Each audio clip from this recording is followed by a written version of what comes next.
In the winter of 2021, I got a job working night shifts at a small grocery store just outside of Minneapolis. It wasn't the best job, but I needed the money, and I figured stocking shelves in a quiet store would be easy enough. Most nights it was just me and one other employee, usually the cashier up front. We barely spoke, just the occasional nod as I disappeared into the aisles to get my work done. The store closed at midnight, but my shift ran until 4 a.m., restocking shelves and unloading deliveries. The place always felt too quiet at night. The hum of the refrigeration units, the occasional flicker of the old fluorescent lights. It gave the whole place a strange, lifeless atmosphere. But the part of the job I hated the most was the walk-in freezer.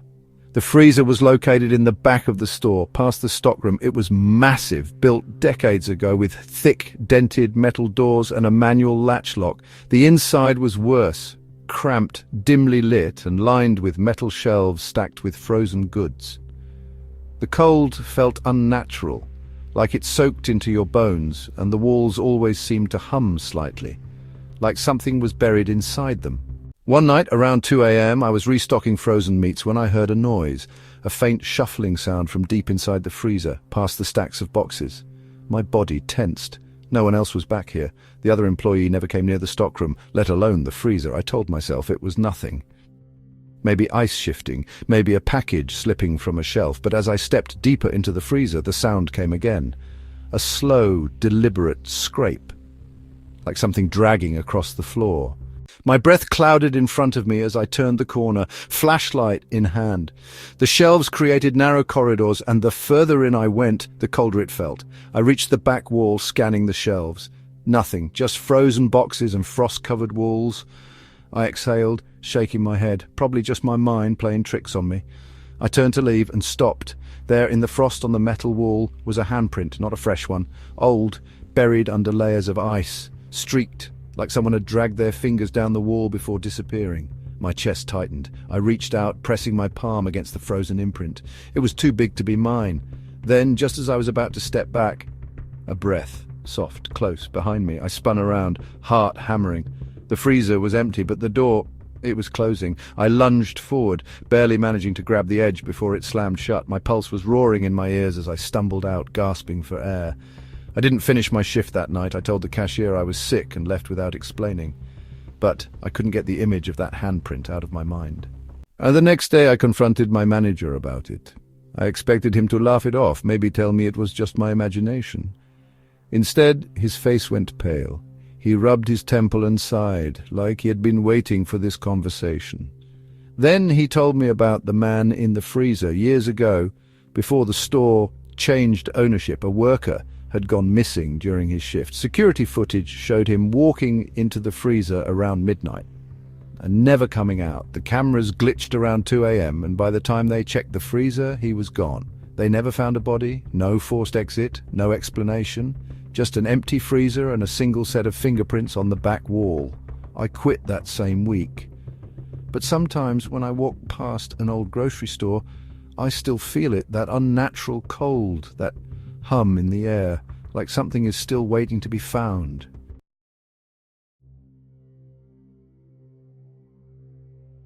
In the fall of 2022, I got a job as an overnight janitor at a corporate office building in downtown Seattle. The pay was decent and the work was simple, cleaning the empty offices, vacuuming, and taking out the trash.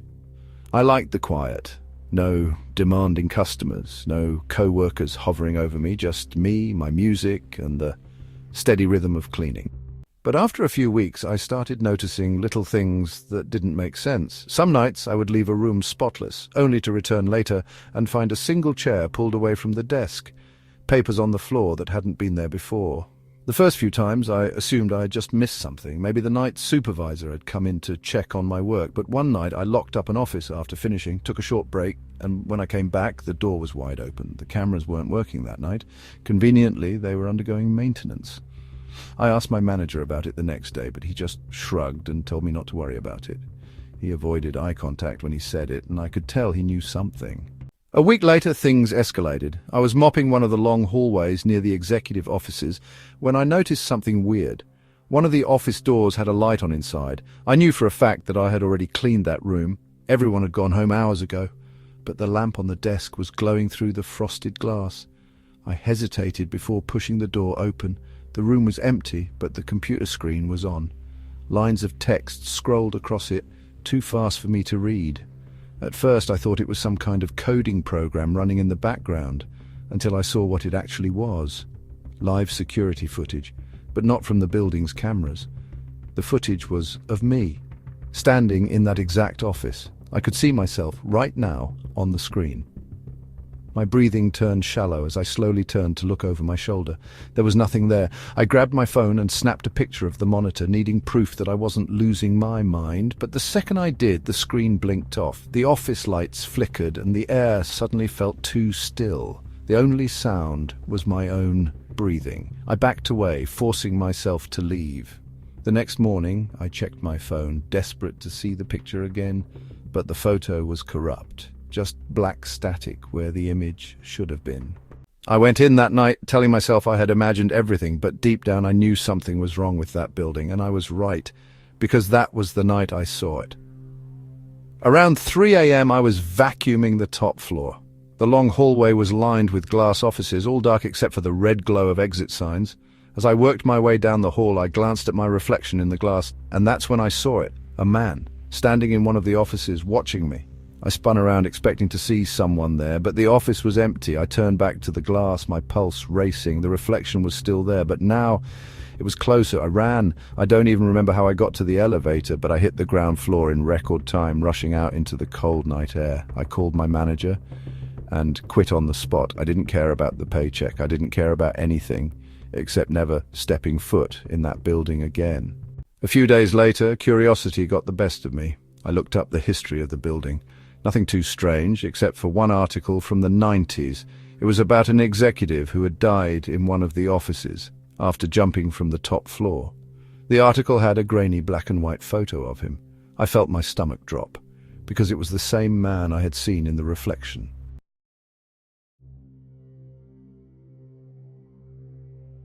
In the summer of 2023, I took a job at a distribution warehouse just outside of Dallas. It was one of those massive, windowless buildings where time didn't seem to exist. The night shift was long and lonely, stacking boxes, checking inventory, and making sure shipments were ready to go by morning. The pay was decent, and I didn't mind the quiet. But there was one rule that everyone followed, even if no one really talked about it. Never go near Storage Bay 6. It wasn't technically off limits, but every worker avoided it. It was at the far end of the warehouse, past rows of towering shelves filled with crates and pallets. Even the supervisors never assigned tasks anywhere near it. At first I thought it was just some inside joke or maybe a safety issue no one wanted to deal with, but then I started noticing things. Whenever I walked past the aisle leading to Bay 6, the temperature dropped. Not just the usual warehouse chill, this was different. My breath would come out in faint clouds, even though the rest of the building was warm. The lights above that section always seemed to flicker, casting long, uneasy shadows between the shelves. I told myself it was just a bad circuit, something maintenance had ignored. But one night I found out the real reason why no one went near it. It was around 2 a.m. when I was finishing my checklist for the shift. I had to do a routine scan of all the storage bays just to confirm everything was in order. I had planned to skip Bay 6 like everyone else, but something stopped me. The scanner beeped. It picked up movement. I froze. The scanner had a motion detection function, mainly to prevent theft. But the warehouse was locked up, and the only people inside were the other night shift workers, who were all on the opposite side of the building.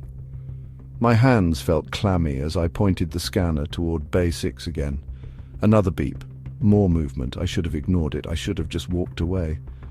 But my curiosity got the best of me.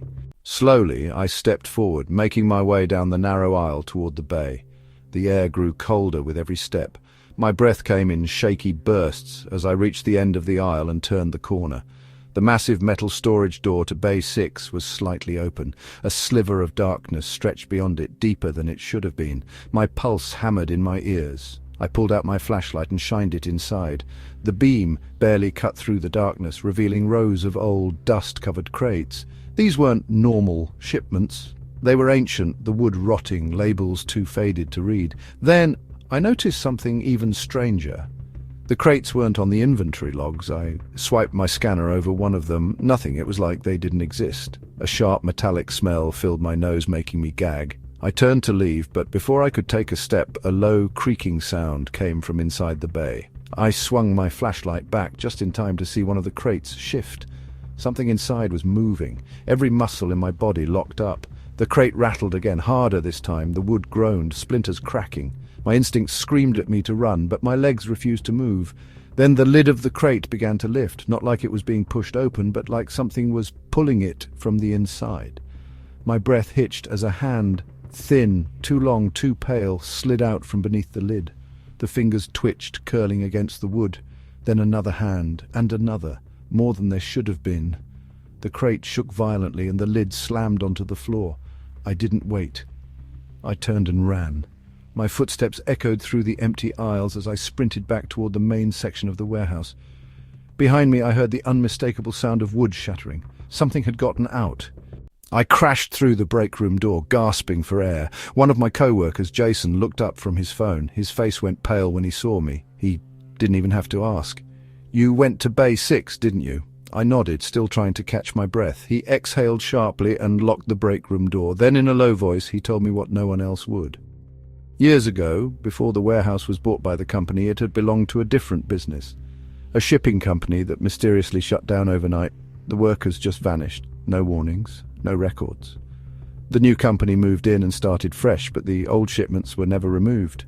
Management knew. They sealed the crates inside Bay 6 and told the workers never to open it. But sometimes at night, the crates move on their own. I quit the next morning. I didn't go back for my last paycheck. I didn't want to be anywhere near that building again. But sometimes, late at night, when I hear a creaking sound outside my window, I wonder, did it follow me?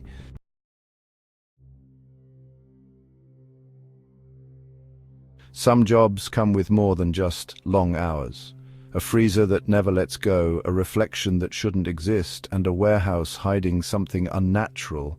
Some workplaces aren't meant to be abandoned. If these stories sent chills down your spine, like this video, share your thoughts in the comments and subscribe for more terrifying true horror stories. And don't forget to hit the bell icon, because some jobs never really end.